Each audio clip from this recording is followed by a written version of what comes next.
Hey y'all, I'm James Wright. Welcome to my shop. And today I have these two beautiful assistants with me as well.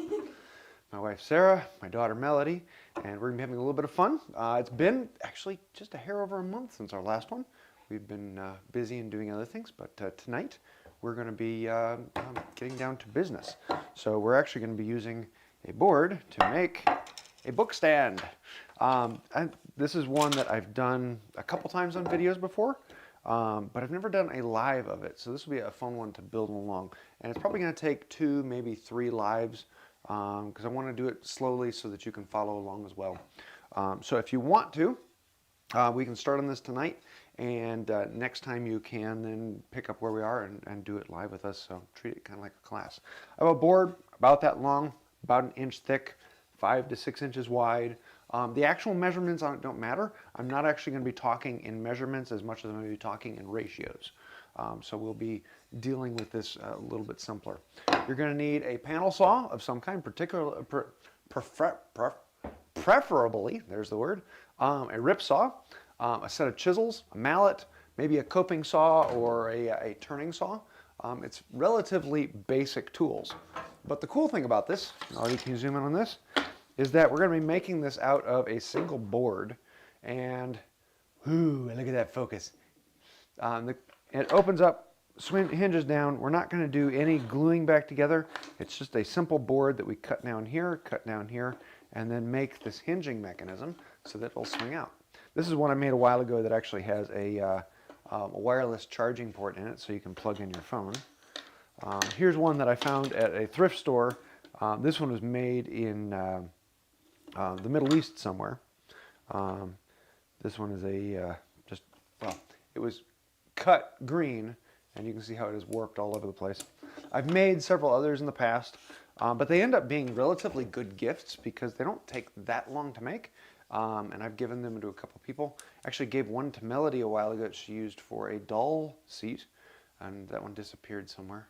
Must have gone off my old stuff. Could very well be. But yeah, the nice thing is the wood really doesn't matter that much. You can do it out of just about anything you want. I have a piece of cherry. Why am I using cherry? Because I had a piece of wood that was just about the right size, and it's going to work out pretty well for it. Cherry is a very nice woodworking wood as well. Before we get too much into that, we need to talk about events coming up. That's what we've got. So not this weekend, but next weekend, we're actually going to be doing the MWTCA local meet here in Rockford. It's the one that I host. And it is shaping up to be another record-breaking year. As of right now, I actually just sold the last table, but I think I can work in a couple more. So if anyone comes up and really wants a table, we might be able to do that. So we'll have more tables than we've ever had before. We already have over 120 people signed up, which means we'll probably be over 200 when it's all done. So it should be a very, very good event with lots of tools. And that's here in Rockford, Illinois. And also, if you have to be a member to attend, but if you're not a member and you join at the door, you can get your entrance fee waived and come in for free. Well, paying for membership. Let's see, what do we have after that? On the 18th, so 2 weeks from this weekend, I'm going to be just south of San Francisco. I can't remember the name of it. That's actually with PAST, P-A-S-T Tools. And they used to do San Francisco and Los Angeles, but they don't have anything currently running in Los Angeles, but I think they're going to be getting one up and going there soon. Let's see, then June is the national. There's another national in September and August. September. The Pacific Northwest is in September, isn't it? Or is that August? August. That one's August. So the Best in the West, it only happens once every 2 years. Really cool event. That's going to be happening in August. I'm going to be flying out for that one. Hopefully be taking Melody with me, because there's a lot of good running trails out there. But that's a 3-day long antique tool event. Only happens every 2 years. It's a very big deal. If you're on the West Coast, it is the one to come to. Yes, it is up in Oregon, so it is a bit of a drive for those in California, but it is well worth it. Let's see, and then, then there's the big one. If you're going to book a trip for a tool event this year, the big one to go to is there's Hand Tool Haven in May. That's in Pennsylvania. We're going to be taking the whole family out for that one. and that is May 15th through the 17th. 15th. This is why I married her. She remembers everything I forget, and that's a lot. So we're going to be there for that one. But the big one is Handworks. It's in Amana, Iowa, which is a little town in the middle of nowhere. If you're going to be getting a hotel, you're going to be staying a long ways out and then driving in for it because the hotel in town is already sold out. There is camping in town, but it's 2 days of just hand tools. And it only happens every now and then. Like there was a 7-year gap between the two of them. It's been 3 years since the last one. It is a very, very big event, and everyone in the hand tool world is going to be there. And when I mean everyone, I mean everyone. It is a huge, huge event. Every tool maker from around the world comes to Amana, Iowa, and sells tools. Several talks and other things and demonstrations, and it is an absolute blast. So if you're going to make one event, that's the one to come to. But all of that out of the way, it is going to be a very busy year, and our travel plans are pretty well booked up this year, so it's going to be kind of fun. So let's actually move on to working on our project for today. I'm going to give you a close-up and talk through how this is basically done. So on here, we've got, imagine this being the single board that this is, and we're going to be doing that, except for we're going to be having a higher back on it. What we're going to do is we need to shape the top here, and then the bottom, and then we're going to come in and we're going to resaw down here, and we're going to resaw here. Sounds tricky, we'll get to that. And then on one side, we cut in this hinge, and on the other end, we cut in this one, and this one. And then the tricky part is actually cutting in this slot that goes across. And we're actually making the tool to do that as well. So stay tuned. Those are kind of fun. Once that happens, then suddenly this thing just goes, or at least theoretically, it should just do that. Most of the time it ends up being, something's not there, and you got to work back forth and come with the saw, and eventually it opens up, and it's a very magical moment. And where do we get this? It is a very old design that has literally been around for thousands of years. It's a very simple design that you can make with basic tools. And it pops up all over the place in different cultures. But the most common one that people hear about is Andre Roubaud, which this is, with all precision possible, this is actually a collection of plates from Andre Roubaud. And on one of the last ones on here, and when I say plate, it's actually these pictures. Can you zoom up a little bit? And they're these large drawings from the, when was he? He was the 17th century that he made these. And it was a really cool book with lots of interesting designs, information, and reference. But on this last one, this is plate number 331. We have this book stand up here. There's another book stand down here. Lost Art Press actually has a cool video on that book stand. But we're going to be making this one up here, and he talks through. So usually you're going to hear this referred to as a Roubaud-style book stand. Paper's falling out. I'll get those later. And it's because in the Western world, at least, it kind of came back into style when Andre Roubaud's book was retranslated into English. Because, of course, Andre Roubaud originally wrote it in French. But it used to be a fairly common thing. If you were reading a book, rather than having it in your hands, you'd put it on a stand, and you would read it while standing. Kind of foreign to us, but that used to be the method, especially for Bibles and other things that you didn't want to handle as much to make them last as long as possible. This particular one is actually a design that is often referred to as a Quran stand, in that they would hold the book, and that's why this one came from the Middle East. But you'll also see them in chairs and other things like that, and there's a bunch of videos online. It's just one of these really cool designs that's simple and fun to do. So that's what we're working on today. So, can I interrupt? Yeah, what's that? Where would one find this book? This book, you would find this book, a hope and a prayer and a decent amount of money. I was graciously given one of these, and I actually have never seen one for sale in person before. But there was a friend of the channel who got a stupid good deal on someone who didn't know what it was. He bought 2 of them, and so he had one extra, and he decided to give it to me, which I am forever grateful. It's a fun, cool book.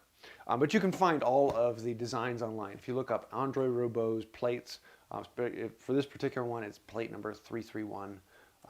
Plate 11 is one of the famous ones. It's where Roubaud talks about the workbench. But he was famous for actually detailing all of the steps that went into 17th century woodworking. I think it was 17, maybe it was 16. It's No, Moxon. Moxon is 16th century. Yeah, and if there's any questions, throw them in the chat. My wife can stop me, and we'll try and get those. But first thing we need to do is we need to do layout. We need to actually mark out where we're going to be putting all the things on this. And the first item is we're going to grab a marking gauge because we need to put a mark around the board at the midsection on this where we're going to be eventually sawing it. So if you can zoom in on this, I'm going to set up my marking gauge and put a pin of the marking gauge right about what I think is the middle of the board. That looks like about the middle. So I'm going to slide this in and I'm going to lightly tighten this down. And then I'm going to flip this around to the other side and I should have it really close to the same hole. In this case, it's a little bit off. So what I could do is I could move this in, just a little bit of a tap. Too much. Too much. There, that pin is right in between those two marks, and I could mark there. But what I actually prefer is usually to have it just a hair off center. So I'm going to put it back to where it was, lock it down. And the reason I would have it a hair off center is I can mark from one side, and then I can also come back in and mark from the other side. This way, if there's any variance in the thickness of the board, I'm now looking at the diversion of these two lines. And in this case, can you zoom down here, Mel? In this case here, I've got a good bit of distance between those two. A little bit less than a saw plate thickness. But if I flip the board around at the other end, those two lines come together. And it's now a single line. And so what I've got here, zoom out for a moment, is I've got a board that is ever so slightly thicker on this side end than it is on this end. And making those two lines gives me lines that are the exact distance in from both sides, which allows me to visualize where the actual center of the board is. And I like to do that because it's very rare that your board is actually exactly the same thickness. And it's just one of those things where you can play around with reality, because it really doesn't have to be dead square. It really doesn't make any difference as long as you know that it's there. So I'm going to mark all the way around the board from both sides. Is it really that big a difference? Holy cow. Wow. Well, this board, I didn't dimension this one. So this one is actually a lot wider. I've got about an 1/8 inch here to about the thickness of a saw kerf up here. So this board gets significantly fatter towards the bottom. But that's okay. So let's continue around one side and then the other all the way around the board. And then again onto the other end. It's one of those things that it doesn't matter if you're expecting it, but if you're not expecting it, it can be a big deal. So my thinnest point of the board is this corner, and my fattest point of the board is that corner. Let's see, how much are they off? My guess is about an 1/8 inch or so. So if I actually bring in the calipers, we are at, let's see, 1.072 to the smallest point. We are at 0.965. So almost 1/10 of an inch difference. That's actually pretty significant. But in this case, it doesn't matter because we know about it, and for the actual purpose of this project, no one will ever tell, and I don't really need to. And if I really wanted to be specific, I could come back in and thin it down and shape it to be exactly what it should be, but I'm not gonna. Any questions so far? Not really. Next thing we need to do is figure out where are we going to put our hinge on this board, at what point down the length. In Roubaud's book, it's somewhere around 1/3 of the way down the board, and the board is a little over, it's probably about 15 inches long-ish. In this case, how long is that? I don't know. You grab, no, it's not 2 feet. What, my guess is 16 and a I half. thought you were going to measure it by like a fish. 16 inches. Oh, wow. So about a 16-inch long board-ish. So it's a little longer than what we've had in Roubo's, but I'm going to pick a spot somewhere about a third of the way down this board. And with that, my marking knife and a little square, I'm going to pick a spot somewhere right about here. And that's going to be the fulcrum of my hinge. I'm going to put a mark on this face of the board. And then I need to mark down however thick this distance is from the outside of the board to those lines. So in this case, it is just about a 1/2 inch. So I'm going to come in and I'm going to mark on either side just about a 1/2 inch. So that I have 3 parallel lines that are a 1/2 inch apart. Is that the hinge? And so this cross section here will end up being the center point of the hinge, and then those would be on either side of it. But I need to carry these lines all the way around the board.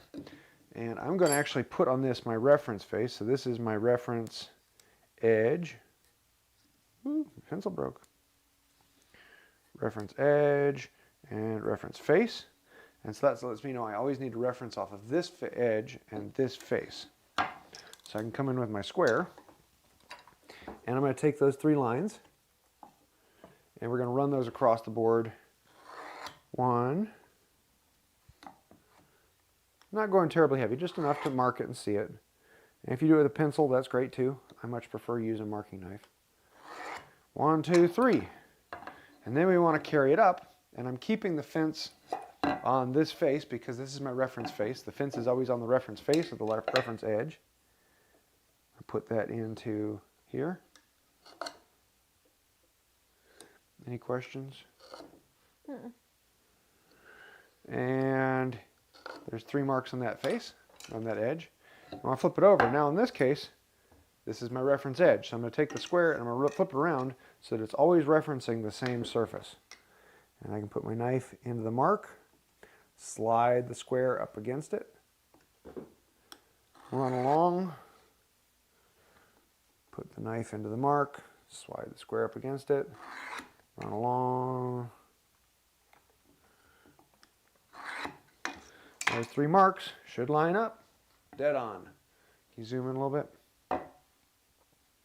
And that is what I want. Very pleasing. So I've got those 3 marks that run all the way along the board, and that is where our hinge will eventually be. Next question is, what artwork do you want on this? This is the point where you can get very artistic or very simple. You could just leave it the way it is and keep it square, maybe chamfer the corners. I'm going to do something a little bit more organic, something a little more fun. And I'm going to grab... Is it a Celtic knot? No. Okay. Well, that would be kind of interesting. Maybe I'll do something like that. While you're doing that, I have a question. Yeah, what you got? Anthony asked, any idea what creates the black spots and lines in black cherry? Yeah, it's they're voids that have been stressed and then filled in with resin. So the pitch of the wood getting in there. We think about resin and pitch being a pine thing, but it is across all trees. It's just not as ubiquitous and sticky as it is in hardwoods. But yeah, it's just a resin pitch pocket. At least at this black line here. Where did my... Well, we're going to do something a little bit more fun then, aren't we? Let us do something with some dividers. Normally I have a little pattern that would allow me to create a bit of an OG on here. So let's just do something interesting. And I am going to set up my dividers. Let me grab my faster ones. These ones. Red Rose Reproductions. I love these. Okay, zoom in on this. Let me do it right here. So I'm going to set up my dividers to be, yeah, something about that. I want them to be, so if I set them here at this hinge, I want to create a cross somewhere right down here. And then come over here. Whatever you do on one side, you do on the other. So that is the crossing point from these two. And then I'm going to come in with something a little smaller. I'll start in the corner. And now I'm going to bring this back. Let's do something like there. Okay. No.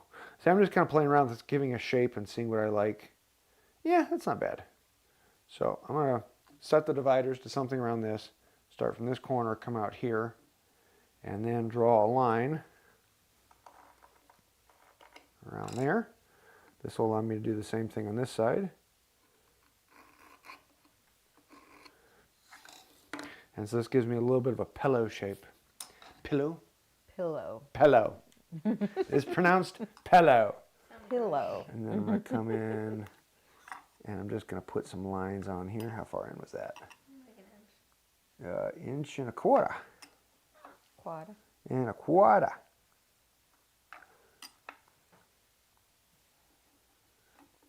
So I'm just kind of playing around, drawing some things out, and now I've got a line that looks like this. You can follow the traditional Roubo design that kind of looks like a circus tent. I don't know, I kind of like that little design. And now we need to cut that out. Hey, cut that out. So I'm going to set this up, and to make it look good, I'm going to find my little square and put that right across the end here, right where that cut would come, and I'm just going to start cutting away at this. Grab a dovetail saw. Why a dovetail saw? Because I'm cutting dovetails, isn't that obvious? Now a dovetail saw has rip cut teeth, and this will allow me to come in and rip down that line, which is that first line I saw, and then I'm going to come in and cut right down the middle. Except for this one's not going to reach down to the middle. It'll get close. It'll get close. Get to there. And that gives me enough space that I can come in with my turning saw and have a little bit of fun with it. Let me tighten this up. The turning saw, you always want to make it tighter and tighter and tighter. You're just waiting for this thing to go bang. Well, please don't. You have the pointy end pointed my way.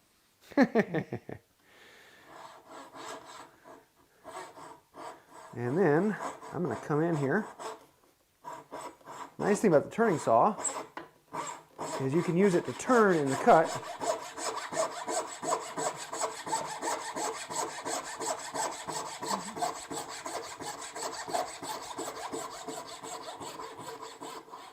And now that I'm into this point, I'm going to force it to turn again.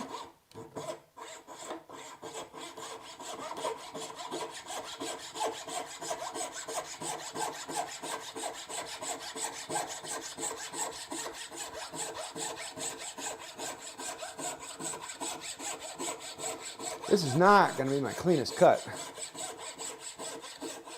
Kind of speeding through this. Almost there. Let's come into this side then.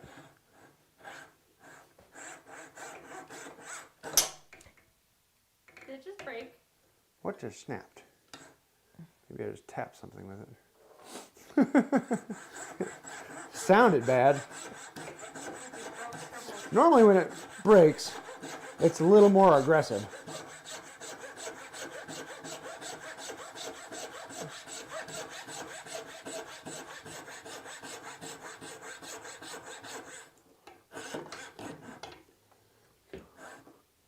Start the next turn.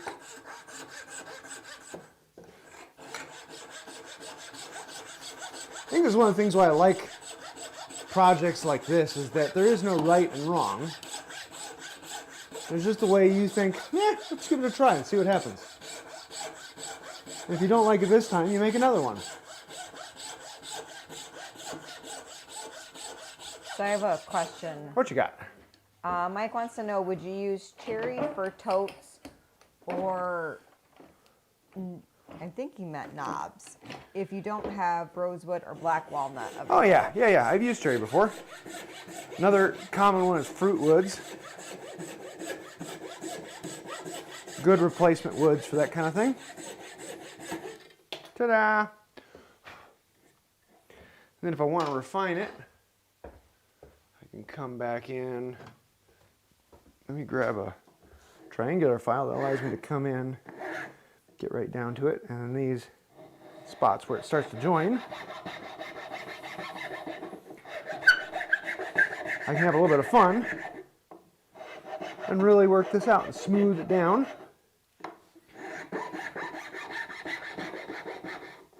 Now, I'm actually going to do it with 4 in hand. The 4 in hand won't let me get tight into the corners, but this one is a little bit more aggressive, so I'll take it down a little quicker.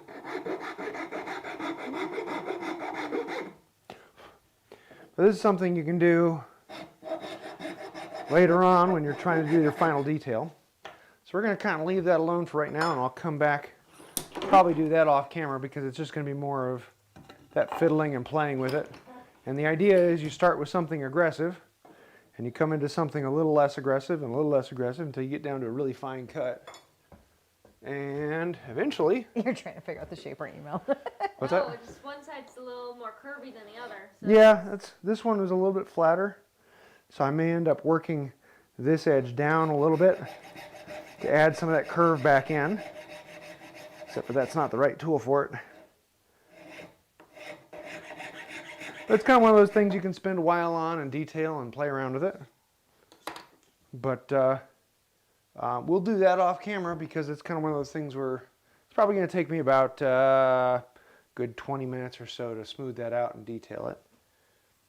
But now that I have that cut in there, I want to stay with this. I'm going to bring my marking gauge back in. And I'm going to put the mark back into here. And back into here. What are we doing on time? 26. We're good. We're good. We're good. I'm going to come in from the other side. And I don't need a detailed line all the way around. I just need enough to make it visual so when I see the saw in there, I know I'm on line. We're on the right track. When you have a moment, I have a question. Sure. What you got?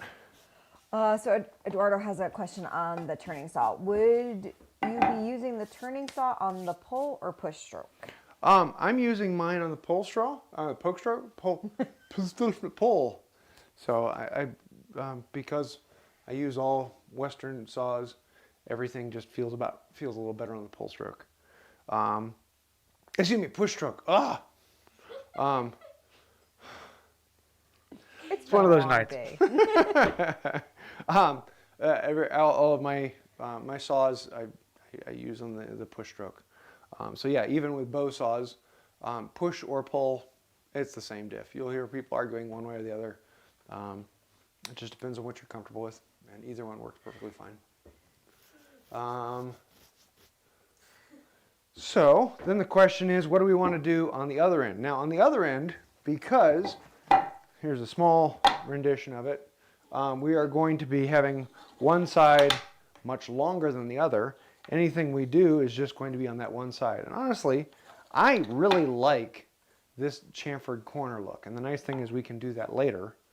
So I don't need to mess with that now because anything we do after the cut, we're going to be doing with this. We're only going to be doing it to 1/2. So why do any details now when we're only going to be doing it to 1/2 of the board? Because then once we break it out, we're going to have to detail and shape this smaller piece, which in ours will actually be about this size. Yeah. So I'm not going to do anything right now with the other end until we end up cutting this apart. And I usually don't cut off this piece until after I've created the hinge, so I get an idea of how big it is and I get to play around with that. Did we get a couple super chats? We did. Oh, you didn't say anything. Thank Thank you. Yeah, we haven't set up anything new. The light doesn't turn on. We need to work on that.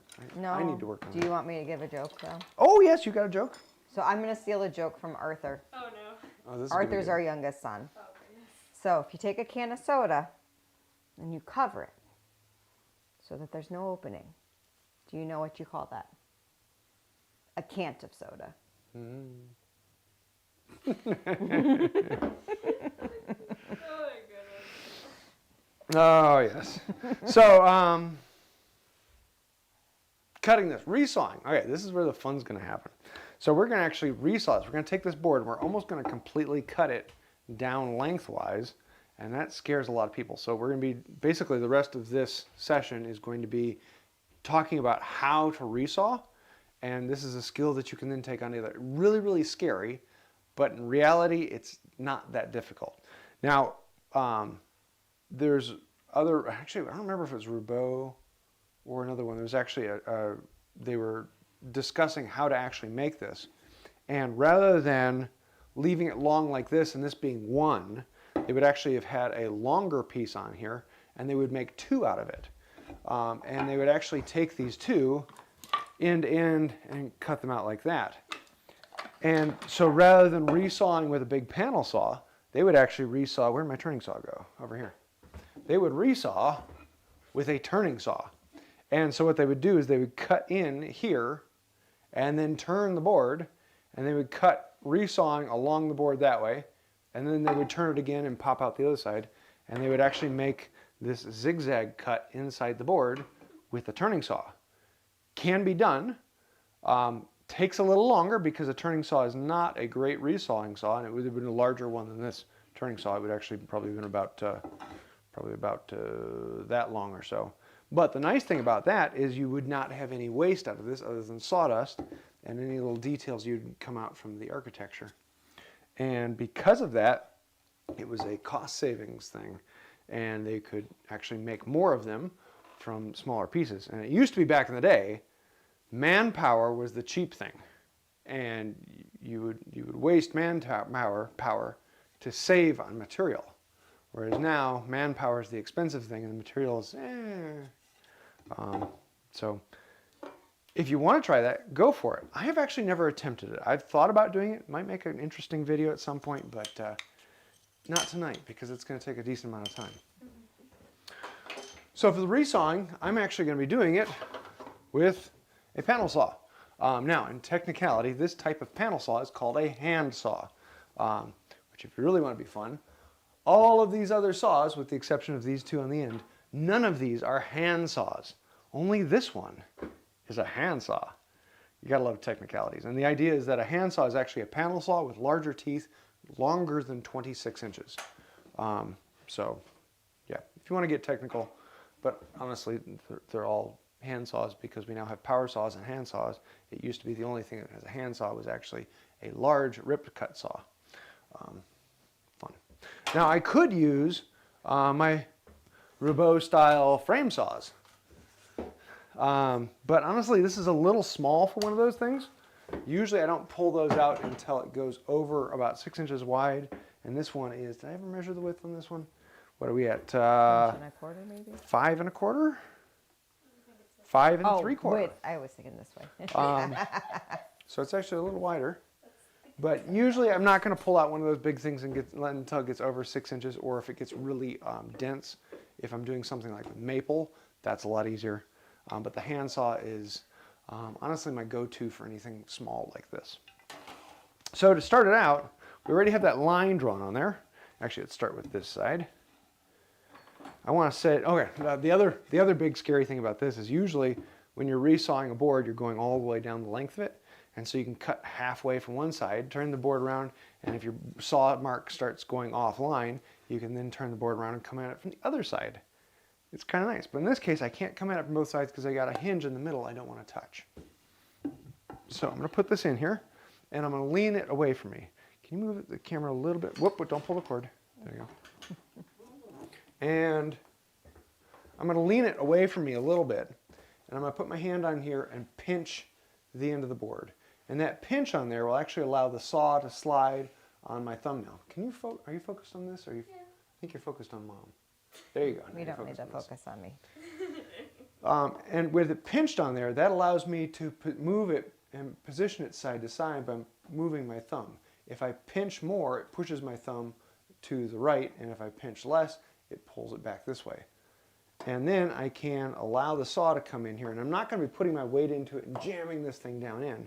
I'm actually going to use this horn back here, which is one of the most valuable parts of the saw, because between that horn and my finger up here, I can actually lift the weight off of the work between these 2 points. This top horn here is when you want to put more weight into it. You can start forcing down between your pinky and the top of the horn. But in this case, I want to take the weight off. And so I want to imagine it sliding just above the work, and I'm actually holding the weight of the saw off so that it's not digging in. I don't want it jamming in. I want it to just be sliding above.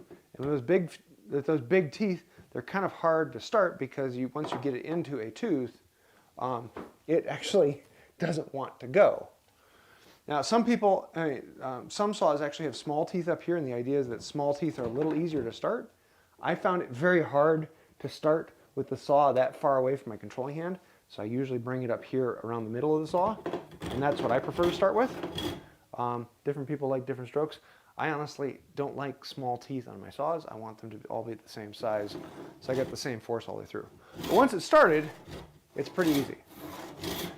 And in this particular one, last time I sharpened, I think I have one tooth somewhere around here that's a little bit longer than the others, and it likes to catch right at that point. But now I can see down this face of the board, and I can see down this face of the board, so I can follow the line down one side and across the other. And this way I'm going to cut on a diagonal. It's catching on that tooth, so I have to make sure I slide past it all the way down the board. And my bench is a bit wobbly. I'm hopefully working on that this week. My bench is on top of 3/4 inch of wood and then 3/8 of rubber. And that compression with a really heavy bench, if they get into a regular momentum, it actually will cause it to rock. So I'm actually going to be cutting through both and putting pads that are level with the rubber so that it's right down to the concrete. We'll see if that helps. I don't know. So I'm going to cutting down just the sides I can see. But in this case, I've got this area here that I can't see. So I'm just going to stop every now and then, as long as I am eyeballing down this side that I can see. Then I can move over here and check that. And I'm going to go about that far. Then we can take this board, rotate it around, and I can do the same thing again. In this case, I'm only working on the sides that I can see. How many TPI is that saw? This one's 5. Often you'll see a little mark back here by the heel. I have another one that's 3.5. That's big teeth. This board is soft wood, and so I don't need big teeth on this one. So again, I'm going to lift the weight up. I'm going to let the saw slide. Okay. There we go. Let the saw slide across the top until it gets started. And I'm going to let it come down as fast as I can see. It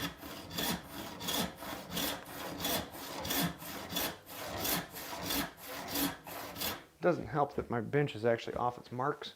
My floor is so uneven that if it's not on its exact mark, it wobbles even more.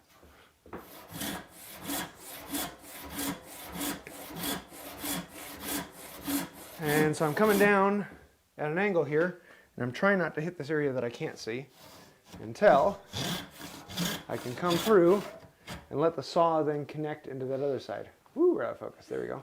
And now that it can connect into that side, now it'll hold itself in place.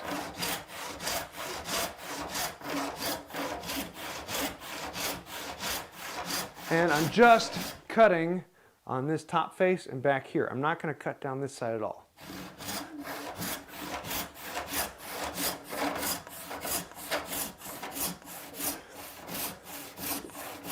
And my line is right here. So I'm just going to cut until I get to that line.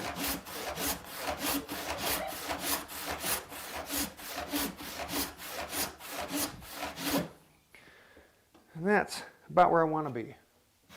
Then we can stop, flip it around, and we're going to do the same thing to the other side. Now you may have noticed I didn't use a kerfing plane, because I find that they are just a bit more work once you have the skill to actually make the cut work. They take a good bit of time, and if you've got the skill to hit a line, then you have no need for a kerfing plane.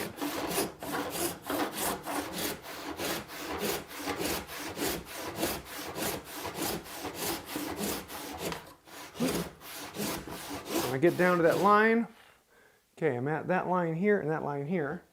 So inside this, we basically have a section shaped like that that's still connected inside. So now I'm going to take this board, I'm going to put it more vertical, and now I'm going to cut that section in the middle.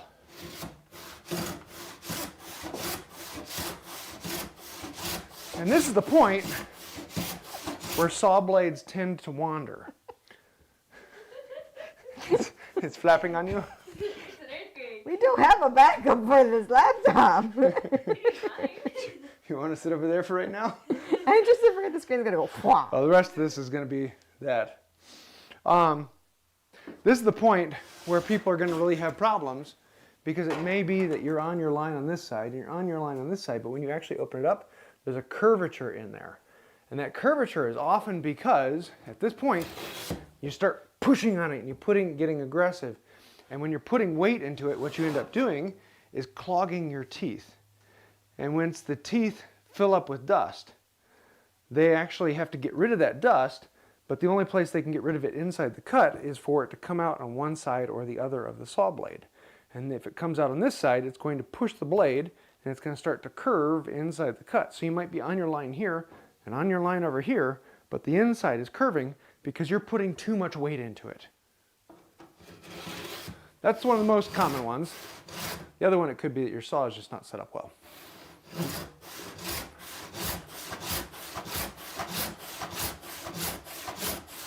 So now, I'm just going to cut down to depth.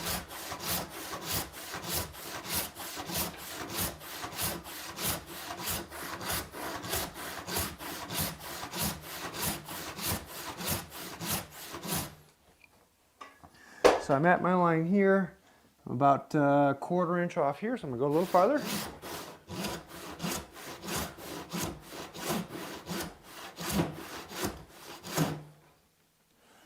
When in doubt, stay a little ways away, because it's always better to come back in and clean it up later. But in this case, we are right at our line all the way along there. There's that side. And that was the easy side. We did that much. Now we need to do this much. What are we at on time? 5:42. 42? Okay. For me and my normal use, I'd expect this side to take me about 5-6 minutes. It'll be a little slower today because I'm talking. I just had a question on your bench when you have a second. What's that? They wanted to know how your bench is doing. Is it drying out and staying straight? Flat, not straight. Yeah, it is actually almost to the point where I'm going to flatten the top. I'm going to build, I have one more vise to put on it, which I'm in the middle of building the chop for it. It's going to be another, this will be a Hovarder vise on there, so. Huge. Yep. That's going to be fun. Once I get that on and the feet leveled, I think I'm actually going to go and flatten the top. I'm going to fill the crack with epoxy. And because I have all the dog holes already drilled, I'm going to plug the dog holes with a dowel and then fill that crack that runs around it, because the pith of the tree used to be about 1 inch off of this surface and right along the corner of the bench. So I'm going to clean that crack, fill it with epoxy, and then flatten the whole top. Probably put in a few decorative bow ties, because I can. Where we at? Sawing! Haha! So let's do this again. Set this up on here. Let it nick right past the top. Let it start in. Tighten the vise. What's that? Oh, camera. And go to town. And again, I'm only going to cut on the sides I want to, that I can see.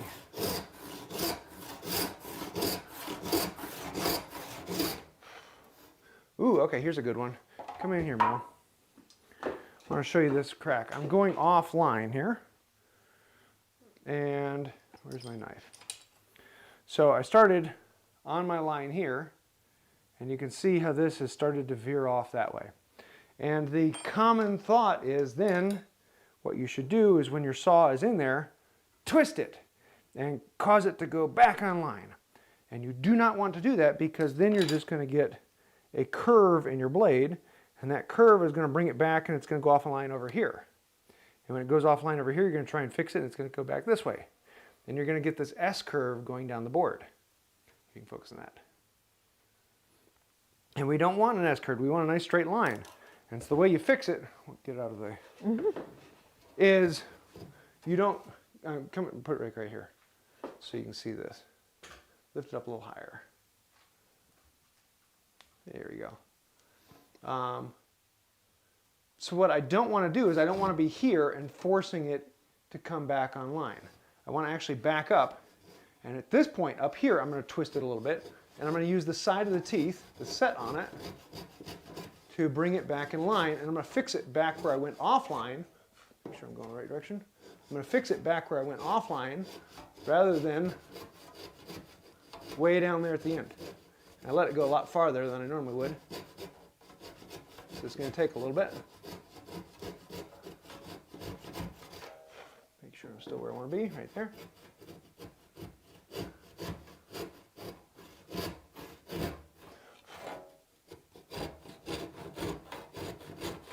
Once I get this established, ooh, come on. There. Now that's established, I have fixed my cut,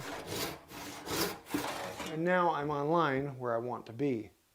So rather than trying to force it, I'm going to go back and fix it so that I get the clean cut that I want. Oops, I'm actually use the side of the teeth to dress it down a little bit. There we go.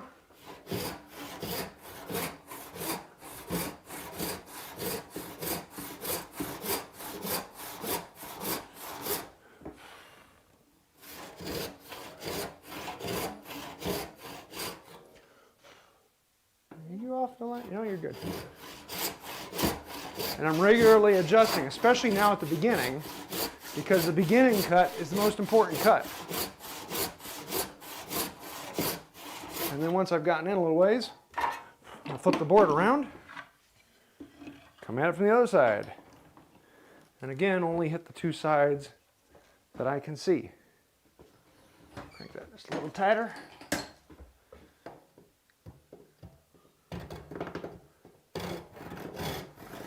Start it out, come down my side a little bit, then start it. There we go. Right on down that line. I'm looking at the top side here, making sure it's tracking on that line. And I'm going to look at this side, make sure it's tracking down this line. If your starting line is good, everything will be easier in the future. Looking at the top, connecting the dots. So now we have a kerf all the way across there. And so now it should technically, theoretically, hold itself in place. And I can follow right on down this line. What's that? It's like an earthquake. Yeah. Okay, I'm put the camera out here where I won't hit it so it's in line with me, my arm and body. The other thing you want to be working on is number one, you want to have a full stroke. You want it to go so that the teeth at the end enter the board. Over that way a little bit so it's right in line. A little more, move more, right there. And so, no, now you're too far. Back up a little bit. Right there. There, now focus on it. So now what you have is you have the saw. No, I want to see my arm. There you go. The saw in line with the plate, in line with my forearm, all the way up to my shoulder. And so as I'm moving, I want to make sure that my elbow's not coming out here or coming in. and I get a nice clean stroke. And so if you're having problems with your saw going offline, one of the best things you can do is put a camera in line with it and actually see what you're doing. Get that full stroke from one end to the other and just turn it into a metronome. Let the saw do its work. It's going to take a while. It's a hand tool. That's perfectly fine. It's not something you have to rush through. It's just something you can let it do its work. And if you're not putting a lot of weight into this and you're just letting the saw cut, it actually isn't that much workout. It's a little more endurance, but it's not something you should be out of breath with completely. It should be something that your body can relatively easily do. And then when you want to go faster, you can bring in a second hand, put your thumb over here. Some saws even have a thumb hole up here to do that. And this allows you to put a little more weight into it as you go along. So now I've cut, use this saw, we've got a line from here across to here inside. So what I want to do is now I want to cut down to here and get a line like there. And then when I come along and do another one, that gets me to here. And then another one that comes into here, and then I can flat cut it. So we're going to rotate for a little while, just cut on the side that you can see, and then rotate it again. Rinse and repeat all the way down the board.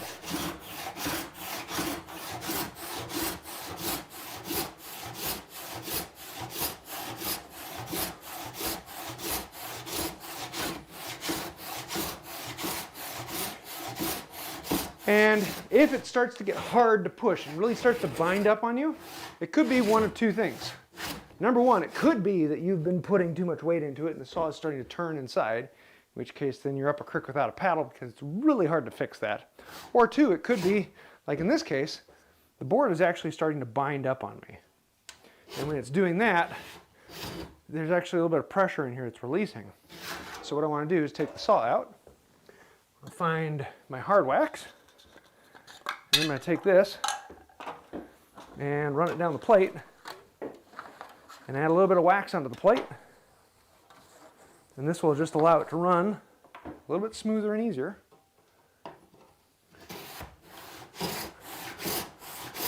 Ah, yeah.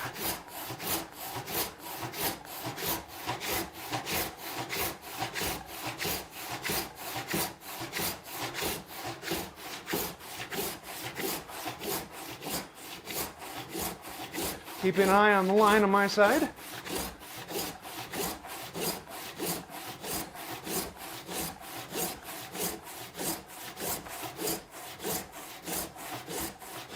Woo, that could have been fun. If you really do that good, take a moment, stop, look at the saw, and actually put a little bend into the saw there. Don't want to go any farther until I fix that bend.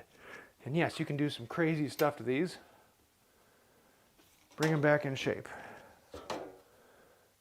There we go. Here, come up on this.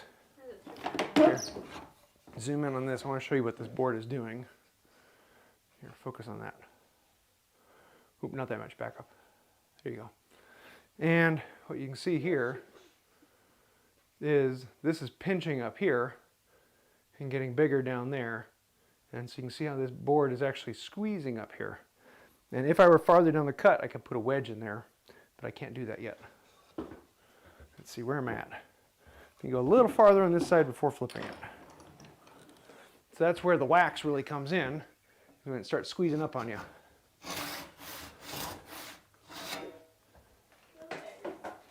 A little more.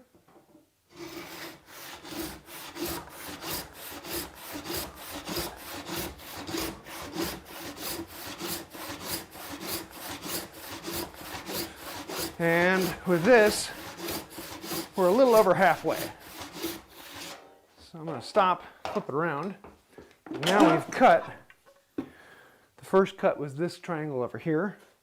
And then we just cut this big triangle. And so now we're going to do this one. So I'm going to rotate it this way, pinch it in, and continue. Any questions? Yeah. Hang on. We've had a couple. Did I give you your microphone? I haven't. Oh, good. So I can set it out for you, but you remember if I give it to you. Let's see. Oh, they want to know why you aren't using a Robo saw with the Robo Bookstand. Using the Rubo. Robo. Oh, I talked about that earlier. It's too big for this. It'll work, but at this size board, I prefer the handsaw. That saw will not cut any straighter or cleaner. It is a little bit smaller, so if the board pinches up, in this case, it would probably do a little better because the board's pinching up and it's a little smaller. But I find this to be a little less, a little more enjoyable. So, different strokes for different folks.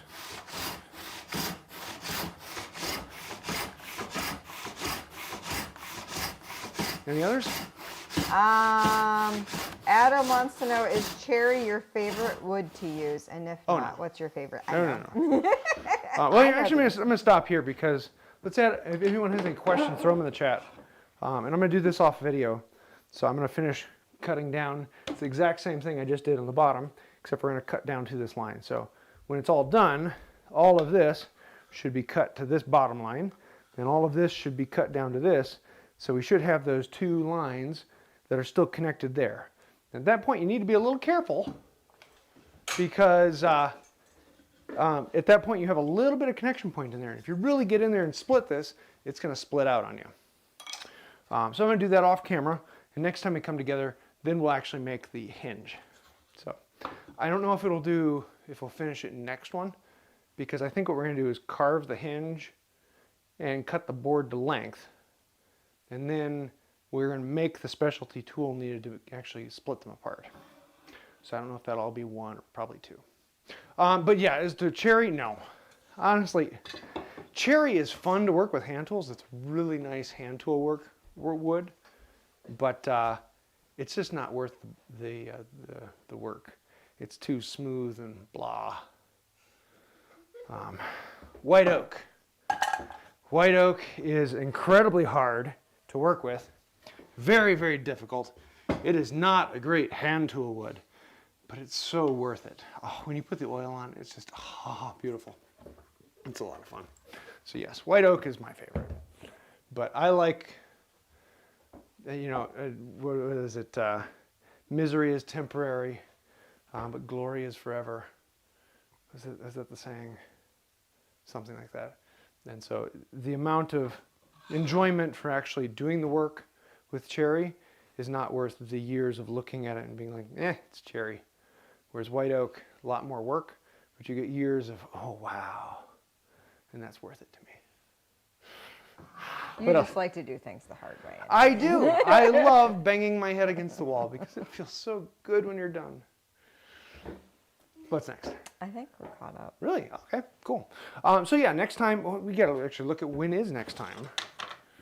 I get this on the schedule, so we didn't talk about this ahead of time. Well, next Sunday's Easter. So. Yeah, Tuesday. No, I got a thing on the 7th. Tuesday the 14th. No, that's the youth night. So the 21st. Are you home? And up on Thursday, Webinar Live. I get back on Sunday. So the 21st. 21st. So we're going to do the next live on the 21st, and we'll go into this. When it actually comes to doing the work of the chiseling, you just need a chisel. We're going to need a small drill bit, like a 16th inch, and then you're going to need a hacksaw you don't care too much about, and a couple pairs of pliers, maybe a pair of tin snips. And we're going to be making a tool out of the hacksaw. So fun little things we're going to be working on. Whether we get to making that tool or not, I think tomorrow, we're going to actually do the chisel and making the tool. And then on the last one, we'll do the breaking it apart and cleaning it up. So we'll see how that goes. But we'll do it on the 21st, 5 p.m. Central Time, and we'll do the next step. Anything else? I had a last minute question come through. What oil would you use for metal plane handles? I use boiled linseed oil. If it's been sealed and shellacked or varnished, I don't do anything to it unless I scrape it off, and then I'll add oil to it occasionally. But usually my preferred finish is just boiled linseed oil, and once every 2 years or so, I'll add a little bit more just to freshen it up. But if you're using it regularly, your hand oils are what actually polish it. That's what I generally prefer. Human oil. It's like baby oil, but older. Is that it? Yes, because Sarah Cool. has to go to work. Yes. So, thank you for being here, Sarah. And I think that'll do it for now. We will see you next time. Have a wonderful day. Bye.